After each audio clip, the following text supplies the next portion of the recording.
اعوذ باللہ من الشیطان الرجیم بسم اللہ الرحمن الرحیم۔ معزز سامعین السلام علیکم ورحمۃ اللہ وبرکاتہ۔ آپ سب لوگوں کا ارمان ٹی وی پہ ایک بار پھر خوش آمدید۔ آج ہم آپ کے لیے ایک اور ویڈیو لے کر آئے۔ ٹائٹل تو آپ نے ریڈ کر لیا ہوگا، سرکہ۔ سرکے سے کن کن بیماریوں کا علاج ہوتا ہے اور سرکے کے پودے کس طرح کے ہوتے ہیں اور یہ کہاں کاشت کیے جاتے ہیں، اس کے بارے میں آپ کو مختصر سا تعارف کرواؤں گا۔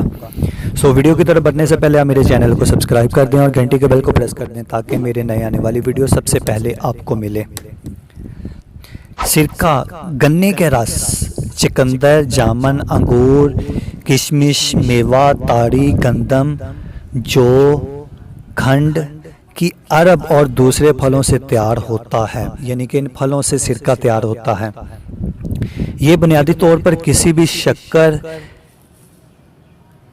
یا خمیر اٹھانے سے پیدا ہوتا ہے۔ یہ تو معلوم نہیں ہو سکا کہ انسان کب سے سرکہ بناتا آ رہا ہے، مگر زمانہ قدیم سے اس کا ذکر کتابوں میں موجود ہے۔ تاریخ کے ہر دور میں اسے غذا کے طور پر استعمال کیا جاتا ہے۔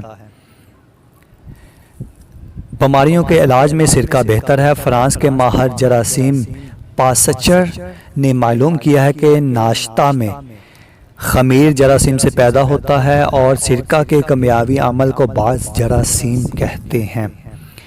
اس کا مطلب یہ ہوا کہ جراثیم کی ایک ایسی قسم بھی موجود ہے جو بیماریاں پیدا کرنے کی بجائے ہمارے فائدے کا کام کرتی ہے۔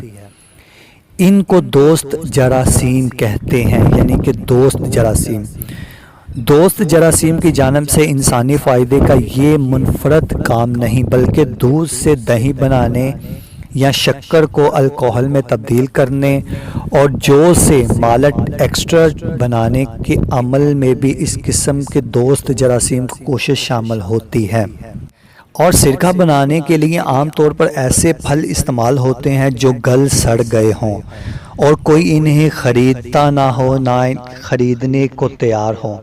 اس طرح پھلوں کی صنعت سے متعارف کارخانے اپنے یہاں مال ضائع کرنے کی بجائے اس میں سے سرکہ نکالتے ہیں۔ کسی بھی مٹھاس سے سرکہ بنانے کا طریقہ تقریباً وہی ہے جو شراب بنانے کا ہے۔ اکثر ہوتا ہے کہ کوئی کارخانہ شراب بنانے کے لیے خمیر تیار کرتا ہے اور یہ خمیر شراب کی بجائے سرکہ بنا دیا جاتا ہے، اور یہ بھی ممکن ہے کہ سرکہ بنانے کی کوشش میں شراب بن جائے، مگر یہ حادثات اب ان کے کارخانوں میں ہوتے ہیں اور وہ علم کیمیا کے باقاعدہ آشنا نہیں، یعنی ان سے بچنا بھی چاہیے۔ اس میں سے کچھ اس طرح کے ہوتے ہیں، سرکہ بنانے کے لیے پھل لے جاتے ہیں اور بہانے سے سرکہ بنانے کی فیکٹری لگائی ہوئی ہے اور کچھ شراب بنا رہے ہیں۔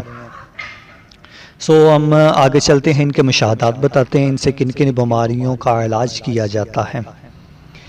محدثین کے مشاہدات: سرکہ ٹھنڈک اور حرارت کا ایک حسین امتزاج ہے۔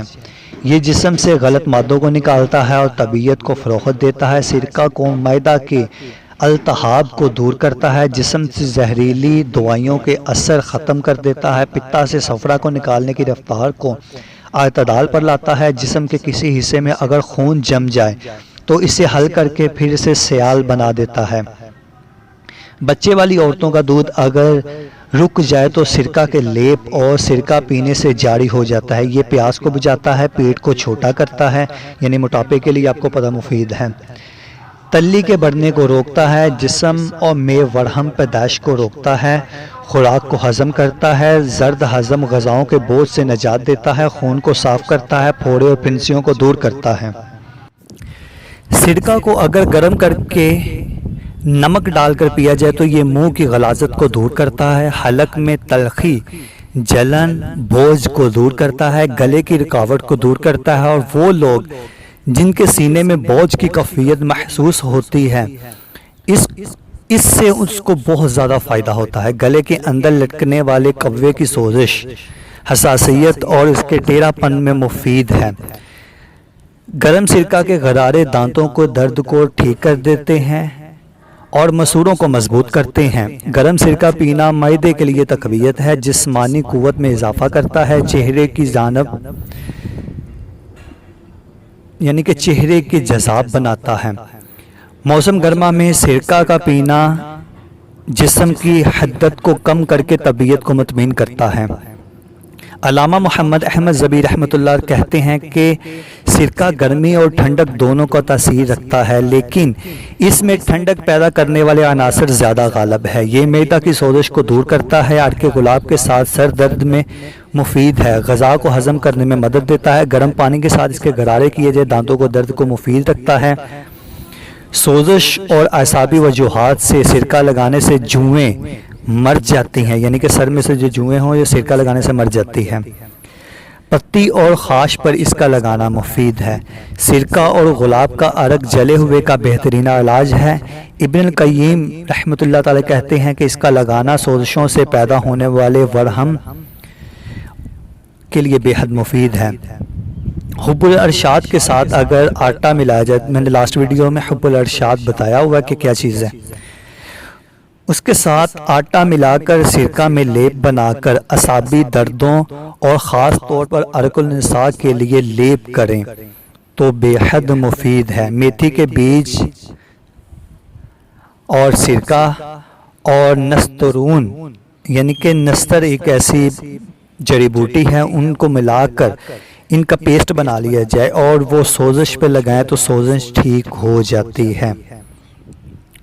اس کے مشاہدات ابھی اور بھی ہیں، تو میرا بس ایک مختصر سا تعارف تھا، اس کے بارے میں مختصر سا تعارف کرانا، آپ لوگوں کو تعارف کروا دیا ہے۔ تو اللہ آپ سب کو اپنے حفظ و ایمان میں رکھے۔ جتنے بھی لوگوں کو امت مسلمہ میں جتنے بھی لوگوں کو کوئی بیماری کوئی پریشانی، اللہ تعالیٰ ان سب کو شفا کاملہ عطا کریں۔ اگر آپ کو میری یہ ویڈیو اچھی لگی تو اس ویڈیو کو لائک شیئر کمنٹ ضرور کر دیں اور میرے چینل کو سبسکرائب کر دیں اور گھنٹی کے بیل کو پریس کر دیں تاکہ میرے نئے آنے والی ویڈیو سب سے پہلے آپ کو ملے۔ ملتے ہیں ہم نیکسٹ ویڈیو میں، تب تک کے لیے اللہ حافظ، جزاک اللہ و خیرہ۔